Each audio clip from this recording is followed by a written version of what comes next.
നമസ്കാരം. സെൻട്രൽ മാഗസിനിലേക്ക് എല്ലാവർക്കും ഒരിക്കൽ കൂടി സ്വാഗതം.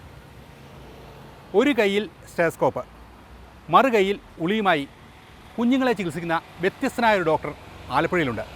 ദിവസേന നൂറുകണക്കിന് കുട്ടികളെ ചികിത്സിക്കുന്ന ഇദ്ദേഹം തടിയിൽ അതിമനോഹരമായ ശില്പങ്ങൾ വിരിയിച്ചെടുക്കുന്നു. ഇതുകൂടാതെ കൃഷിപ്പണിയിലും വൈദഗ്ധ്യം. ഇത് മാത്രമല്ല, ഇൻറ്റീരിയർ ചെയ്യാനും കെട്ടിടത്തിന് പ്ലാൻ വരയ്ക്കാനും അറിയാം.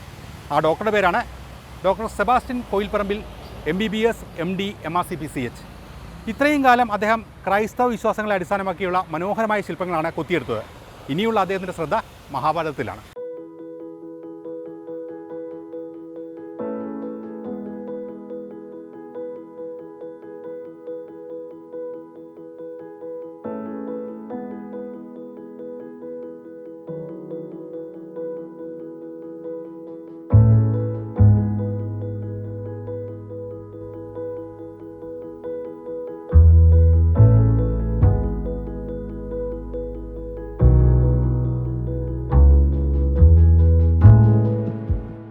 സമയം എന്ന് പറയുന്നത് നമ്മളാണ്. ഇപ്പോൾ ഒരു ദിവസം എന്ന് പറയുമ്പോൾ 1440 മിനിറ്റ് ഉണ്ടെന്ന് പറയാം. അപ്പോൾ ആ ഒരു മിനിറ്റ് നമ്മൾ എങ്ങനെ വേണമെങ്കിലും യൂട്ടിലൈസ് ചെയ്യാം. നമുക്ക് വേണമെങ്കിൽ അത് വേണമെങ്കിൽ ഉറങ്ങാം, അല്ലെങ്കിൽ മറ്റുള്ളവരുമായിട്ട് ചാറ്റ് ചെയ്തോ അല്ലെങ്കിൽ സംസാരിച്ചോ ഇരിക്കാം. നമുക്ക് അതിന് വേറെ എന്തെങ്കിലും ക്രിയേറ്റീവായിട്ടുള്ള എന്തെങ്കിലും ചെയ്യാം. എന്നെ സംബന്ധിച്ചിടത്തോളം എനിക്ക് ദൈവം തന്നിട്ടുള്ള ഏറ്റവും വലിയ സമ്മാനം എന്ന് പറയുന്നത് എൻ്റെ ടൈമാണ്. കാരണം ഒരിക്കലും ഒരാൾക്ക് കിട്ടുന്ന ടൈം അയാൾ എത്ര വലിയ മഹാനായാലും തിരിച്ച് ഉണ്ടാക്കിയെടുക്കാൻ പറ്റില്ല. ആ ഒരു വിഷൻ എൻ്റെ മനസ്സിലുണ്ട്. അതുകൊണ്ട് ഒരു മിനിറ്റ് പോലും ഒരു സെക്കൻഡ് പോലും എൻ്റെ ജീവിതത്തിൽ ഞാൻ മടിയനായിട്ടിരുന്ന് അത് നഷ്ടപ്പെട്ടു പോകരുത് എന്നൊരു ഇതുണ്ട്. അതുകൊണ്ട് തന്നെ ഞാൻ എൻ്റെ ഓരോ മിനിറ്റും ഞാൻ വളരെയധികം ഇതായിട്ട് യൂട്ടിലൈസ് ചെയ്യുന്നുണ്ട്.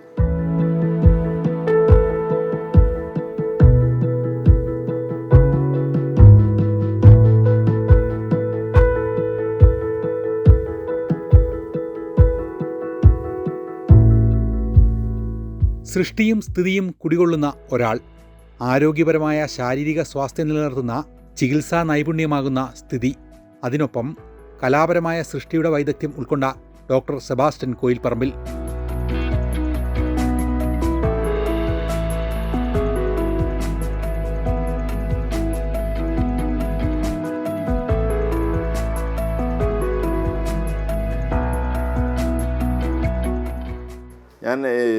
പഠനം എനിക്ക് വളരെയധികം ഇമ്പോർട്ടൻ്റ് ആയിട്ടുള്ളൊരു കാര്യമായിരുന്നു. ഞാൻ ചെറുപ്പകാലത്ത് പഠിക്കാനായിട്ട് ഞാൻ വളരെയധികം ശ്രദ്ധിച്ചിരുന്നു. കോളേജിൽ എത്തിക്കഴിഞ്ഞപ്പോൾ അത് വളരെ സീരിയസ് ആയിട്ട് തന്നെ ഞാനത് നോക്കി. അങ്ങനെ ആലപ്പുഴ മെഡിക്കൽ കോളേജിൽ നിന്ന് MBBS-ഉം ബാംഗ്ലൂർ MS രാമയ്യയിൽ നിന്ന് MD പീഡിയാട്രിക്സും അവിടെ നിന്ന് തന്നെ ഈ നിയോനേറ്റോളജിയിലെ ഫെലോഷിപ്പും പിന്നെ ക്രിസ്ത്യൻ മെഡിക്കൽ കോളേജ് CMC വെല്ലൂരിൽ നിന്ന് diploma in allergy and asthma എടുത്തു. അത് കഴിഞ്ഞാൽ വിദേശത്ത് പോയി അവിടെ നിന്ന് റോയൽ കോളേജിൽ നിന്ന് MRCP-CH പീഡിയാട്രിക്സിലെടുത്തു. PhD child ഡെവലപ്മെൻറ്റിലെടുത്തു. അപ്പോൾ അങ്ങനെ ഈ പീഡിയാട്രിക്സിൻ്റെതായിട്ടുള്ള ഒരുമാതിരി എല്ലാ ഡിഗ്രികളും എടുക്കാൻ എനിക്ക് ഈ അവസരത്തിൽ ഞാൻ ശ്രമിച്ചിട്ടുണ്ട് എന്നുള്ളതുകൂടെ. കൊത്തുപണികളിൽ കുട്ടിക്കാലത്തെ സെബാസ്റ്റ്യൻ കോയിൽപ്പറമ്പിലിന് കമ്പമുണ്ടായിരുന്നു. MBBS പഠനത്തോടൊപ്പം ആ ഇഷ്ടവും വളർന്നു. എൻ്റെ ചെറുപ്പത്തിലുള്ള ഒരു ആഗ്രഹം ഇങ്ങനെ വരക്കാനും മറ്റുമൊക്കെ ആയിരുന്നു.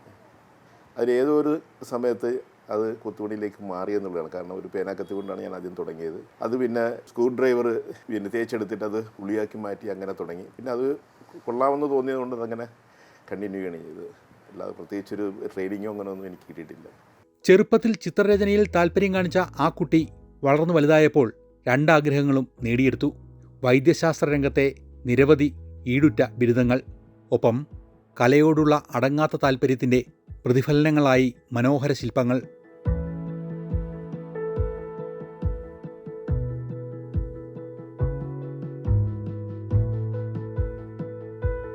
ഇപ്പോൾ എൻ്റെ കയ്യിലുള്ള വസ്തുക്കൾ ഇപ്പോൾ ഒരു 10-15 വർഷമായിട്ടുള്ളതാണ്. പക്ഷേ അതിന് മുമ്പ് ഞാൻ ചെറുപ്പത്തിൽ വളരെയധികം ചെയ്തിട്ടുണ്ട്. അതൊന്നും എൻ്റെ കയ്യിൽ ഇപ്പോൾ കളക്ഷനായിട്ട് ഞാൻ എടുത്ത് വെച്ചിട്ടില്ല. അത് പലയിടത്തായിട്ടിരിക്കുകയാണ്.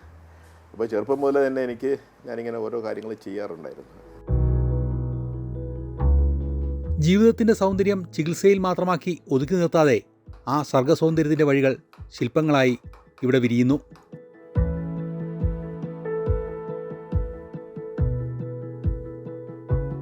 ഞാൻ ചെറുപ്പത്തിൽ വളർന്നു വന്ന ഒരു ക്രിസ്തീയ വിശ്വാസത്തിലും അതിൻ്റെ ഒരു സ്ട്രോങ് ആയിട്ടുള്ളൊരു ഇതിൽ ഇരുന്നുകൊണ്ട് അങ്ങനെയുള്ള കുറച്ച് ക്രിസ്തീയമായിട്ടുള്ള കുറേ കഥകൾ എനിക്ക് എൻ്റെ മനസ്സിൽ ചെറുപ്പം മുതലേ പതിഞ്ഞിട്ടുണ്ടായിരുന്നു. അതുകൊണ്ട് ആ രൂപത്തിലുള്ള നമുക്കറിയാവുന്ന കാര്യങ്ങളാണത്.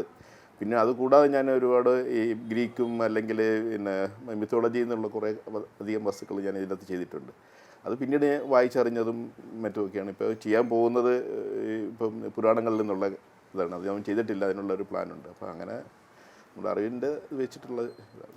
സെബാസ്റ്റ്യൻ ഡോക്ടറുടെ ശില്പങ്ങൾ ലളിത സ്വഭാവത്തിലുള്ള ശില്പങ്ങളല്ല, ആശയവും കലയും ഒരുമിക്കുന്ന ബൈബിൾ പശ്ചാത്തലമാക്കിയുള്ള നിരവധി സൃഷ്ടികൾ.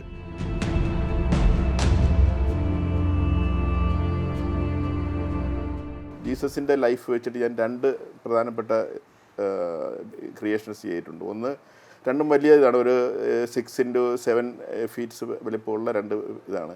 അതിൽ ഒന്ന് ഒരു ക്രോസ് ആയിട്ട് തന്നെയാണ്. ആ ക്രോസിൽ ക്രിസ്തുവിൻ്റെ ജനനം തൊട്ട് മരണം വരെ അതിൽ ഈ ലാസ്റ്റ് സപ്പർ കുറച്ച് എലാബറേറ്റ് ആയിട്ട് ചെയ്തിട്ടുണ്ട്. രണ്ടാമത് കുറച്ചുകൂടെ വലിയ ക്യാൻവാസിലാണ്. അതിൽ ക്രിസ്തുവിൻ്റെ ജനനം തൊട്ട് മരണം വരെ സ്വർഗാരോഹണം വരെയുള്ള 53 സെപ്പറേറ്റ് സീൻസ് ഒരു മനയിൽ കോർത്തിട്ട മുത്തുപോലെ ഇങ്ങനെ കണക്ട് ചെയ്ത് ഞാനത് ചെയ്തിട്ടുണ്ട്. അത് എനിക്ക് വളരെ ഫേവറേറ്റ് ആയിട്ടുള്ളതാണ്. ക്രിസ്തുവിൻ്റെ ജീവിതത്തിലെ ചില സംഭവങ്ങൾ തടിയിൽ മനോഹരമായി ആലേഖനം ചെയ്യപ്പെട്ടിരിക്കുന്നു.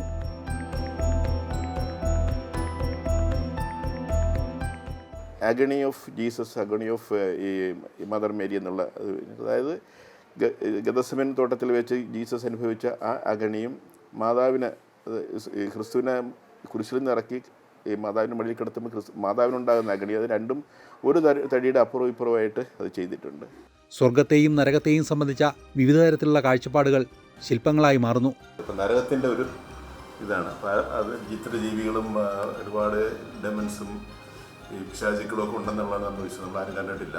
ഫേവറേറ്റുള്ള 2-3 ഐറ്റംസ് ഉണ്ട്. അതിൽ പ്രധാനമായിട്ടുള്ള ഒന്ന് പാരഡൈസ് എന്നും പറഞ്ഞൊരു രൂപമാണ്. ഒരു ഒറ്റത്തടിയിൽ പാരഡൈസിൻ്റെ 4 വേർഷൻ ഞാൻ അതിൻ്റെ അകത്ത് പറയുന്നുണ്ട്. ദൈവം തന്ന പാരഡൈസ്, നമ്മൾ സൃഷ്ടിച്ച പാരഡൈസ്, അത് നഷ്ടപ്പെട്ട് കഴിയുമ്പോഴുണ്ടാകുന്ന അത് നമ്മൾ ഈ സ്വർഗത്തിലേക്ക് പോകുമ്പോൾ ആ പാരഡൈസ് തിരിച്ച് കിട്ടുന്ന, അങ്ങനെ ഒരു തടിയിൽ തന്നെ 4 വശങ്ങളിലായിട്ട് 4 വേർഷങ്ങൾ. അതിൽ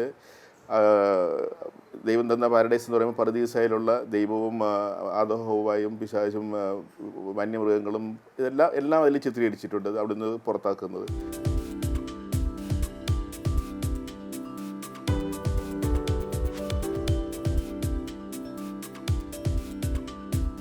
അതേസമയം നമ്മൾ സൃഷ്ടിച്ചെടുത്ത പാരഡൈസ് എന്ന് പറയുമ്പോൾ ഇപ്പം കാണുന്ന ലോകം, അതിൽ നമ്മുടെ ആഹ്ലാദവും പിന്നെ ഇതെല്ലാം അതിൽ ചിത്രീകരിച്ചിട്ടുണ്ട്. അതുകൂടെ നമ്മൾ ഉണ്ടാക്കിയ ഒരുപാട് അത്ഭുതങ്ങൾ നമ്മളെ സൃഷ്ടിച്ചെടുത്തിട്ടുണ്ട്. ഈ നോഹയുടെ പെട്ട അതിൽ ചിത്രീകരിച്ചിട്ടുണ്ട്. ഇതെല്ലാം അതിനകത്ത് ഞാനത് കാണിച്ചിട്ടുണ്ട്. അത് കൂടാതെ ഇപ്പോഴത്തെ ഒരു സിറ്റുവേഷൻ, ഇപ്പോഴും നീതിദേവതയെ ശ്വാസം പിടിച്ചു വിടുക, നമ്മുടെ ഹൃദയത്തിൽ നിന്ന് നെഞ്ചിൽ നിന്ന് ഹൃദയം എടുത്ത് മാറ്റിയിട്ട് അവിടെ കത്തി വെച്ചിട്ട് വിദ്വേഷത്തിൻ്റെ കത്തി വെക്കുക. ശില്പനിർമ്മിതിയിൽ മാത്രമല്ല ഡോക്ടറുടെ കഴിവുകൾ. വീടിൻ്റെയും ആശുപത്രിയുടെയും പ്ലാനും ഇൻറ്റീരിയറും രൂപകൽപ്പന ചെയ്തത് ഡോക്ടർ സെബാസ്റ്റ്യനാണ്. പക്ഷെ അതിനേക്കാളും പ്രധാനമായിട്ടുള്ളത്, ഞാൻ എൻ്റെ വീട് എൻ്റെ ഫ്രണ്ട് എലിവേഷൻ ഇൻറ്റീരിയറും എല്ലാം ഞാൻ തന്നെ വെച്ചിട്ട് അത് കഴിഞ്ഞിട്ടാണത് വെച്ചിട്ടാണത് അത് ഉണ്ടാക്കിയത്. അതുപോലെ ഹോസ്പിറ്റൽ എൻ്റെ പ്ലാൻ മുഴുവൻ വരച്ചത് ഞാൻ തന്നെയാണ്. കുട്ടികളുടെ ആശുപത്രിക്ക് മറ്റൊരു ഛായ നൽകാൻ ശില്പിയും കലാകാരനുമായ ഡോക്ടർക്ക് കഴിയുന്നു. ഞങ്ങൾ ഹോസ്പിറ്റൽ തുടങ്ങിയപ്പോൾ ഇതൊരു ഹോസ്പിറ്റൽ ലുക്ക് വരരുത് എന്ന് ആദ്യം തന്നെ ഒരു തീരുമാനം ഉണ്ടായിരുന്നു. കാരണം കാണുമ്പോൾ ഒരു ഹോസ്പിറ്റലാകുമ്പോൾ ഹോസ്പിറ്റലിൻ്റെ സ്മെല്ലും ഹോസ്പിറ്റലിൻ്റെ ആ ഒരു ലുക്കും വരാൻ പാടില്ല. പ്രധാനമായിട്ടും കുട്ടികളുടെ ഒരു ഹോസ്പിറ്റലാകുമ്പോൾ അവർക്ക് കൂടെ ഒരു ഇൻട്രസ്റ്റ് കാണുന്ന രീതിയിൽ, അപ്പോൾ അതുകൊണ്ടാണ് കുട്ടികൾക്ക് പുറത്ത് കളിസ്ഥലങ്ങളും മറ്റുമൊക്കെ ഞങ്ങൾ ഒരുക്കിയിരിക്കുന്നത്.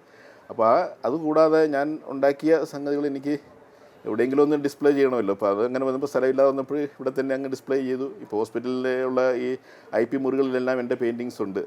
സാങ്കേതികമായ പരിശീലനം നേടാതെ ചെയ്ത കാര്യങ്ങൾ കണ്ടുപഠിക്കാൻ സാങ്കേതിക വിദഗ്ധർ എത്തുന്നുവെന്ന പ്രത്യേകതയും ഇതിനിടെ സംഭവിച്ചു. ഈ ഹോസ്പിറ്റലിൻ്റെ ഇത് പഠിക്കാൻ വേണ്ടി എഞ്ചിനീയറിംഗ് കോളേജിൽ നിന്ന് സ്ഥലം എങ്ങനെ യൂട്ടിലൈസ് ചെയ്യാൻ പറ്റും എന്നുള്ള രീതിയിൽ അത് എഞ്ചിനീയറിംഗ് കോളേജിൽ നിന്ന് സ്റ്റുഡൻസ് വന്ന് ഇത് വന്ന് എൻ്റെ ഈ ഹോസ്പിറ്റലിൽ കണ്ടു. അപ്പോൾ അതെനിക്ക് വലിയൊരു ഇതായിരുന്നു. കാരണം ഞാൻ എഞ്ചിനീയറിംഗും അങ്ങനെ ഒന്നും പഠിച്ചിട്ടില്ല. പഠിക്കാതെ തന്നെ ഒരു എഞ്ചിനീയറിംഗ് സ്റ്റുഡൻസിൻ്റെ ഇവിടെ വന്നിട്ട് കാണാൻ വേണ്ടി വന്നേക്കും. അതെല്ലാം എനിക്ക്. ഡോക്ടർ സെബാസ്റ്റ്യൻ്റെ കുടുംബം ഒരു മെഡിക്കൽ കുടുംബമാണ്. ഭാര്യ ഡോക്ടർ എഡ്ന സെബാസ്റ്റ്യൻ ഗൈനക്കോളജിസ്റ്റാണ്. കൂടാതെ മക്കളും മരുമക്കളും എല്ലാവരും ഡോക്ടർമാർ. അങ്ങനെ ഒരു മെഡിക്കൽ കുടുംബത്തെ സാൻജോസ് ക്യൂർ എന്നീ 2 ആശുപത്രി സംരംഭങ്ങളെ മുന്നിൽ നിന്ന് നയിച്ചാണ് തിരക്കിനിടയിലും ശില്പനിർമ്മാണവും കൂടെ കൃഷിയും. എനിക്ക് ഒരു 100-ലധികം പേഷ്യൻ്റ് ഒരു ദിവസം വരും. 20-ലധികം പേഷ്യൻ്റ് IP ആയിട്ടില്ല, ആവറേജ് കാണും. ഞാൻ ഒറ്റക്കാണ് ഇവിടെ പീഡിയാട്രീഷ്യനായിട്ട് വർക്ക് ചെയ്യുന്നത്. അപ്പം തിരക്ക് തന്നെയാണ്. പക്ഷേ അതിനിടക്ക് ഒരു 3 തൊട്ട് 5 വരെയുള്ള ടൈമാണ് ഞാൻ ഇതിനു വേണ്ടി മാറ്റി വെക്കുന്നത്. അപ്പോൾ എനിക്കിതൊരു ഇത്ര ടൈമിനുള്ളിൽ തീർക്കണമെന്നുള്ള അങ്ങനത്തെ ഒരു വാശിയില്ലാത്തതുകൊണ്ട് കിട്ടുന്ന സമയം നമ്മൾ ഉപയോഗിക്കുക എന്നുള്ള വെച്ച് 3 to 5 ആണ് എൻ്റെ ഈ ക്രിയേഷന് വേണ്ടി ഞാൻ മാറ്റി വയ്ക്കുന്നത്. ആ സമയത്ത് ഇത് മാത്രമല്ല, ഞാൻ കൃഷിപ്പണികൾ ചെയ്യുന്നുണ്ട്. എനിക്ക് ഒരു 2 ഏക്കർ ഉള്ള സ്ഥലമുള്ള എൻ്റെ കുടുംബ വീട്ടിൽ അവിടെ ഞാൻ 50-ലധികം ഈ വ്യത്യസ്തമായിട്ടുള്ള പഴങ്ങൾ ഉള്ള പ്ലാന്റ്സുകൾ നട്ട് വളർത്തി അതൊരു ഫാമായിട്ട് നോക്കുന്നുണ്ട്. അപ്പോൾ അങ്ങനെ ഇത് മാത്രമല്ല, പല കാര്യങ്ങളിലും ഇൻട്രസ്റ്റ് ഉണ്ട്. കലാസൃഷ്ടിയിൽ മാത്രമല്ല, ചില കലാപരീക്ഷണങ്ങളിലും ഡോക്ടർ ഏർപ്പെടുന്നുണ്ട്. തടി കത്തിച്ച് ചായം തയ്യാറാക്കുന്ന ചിത്രകലാരീതി അതിലൊന്നാണ്. കുടുംബചിത്രമാണ് ആദ്യ പരീക്ഷണം. രാവിലെ 10 മുതൽ OP, ഉച്ചയ്ക്ക് ശേഷം 6 മുതൽ ഇത് വീണ്ടും തുടരും. ഇതിനിടയിലാണ് കലാവിരുതുകൾ സൃഷ്ടിക്കുന്നത്.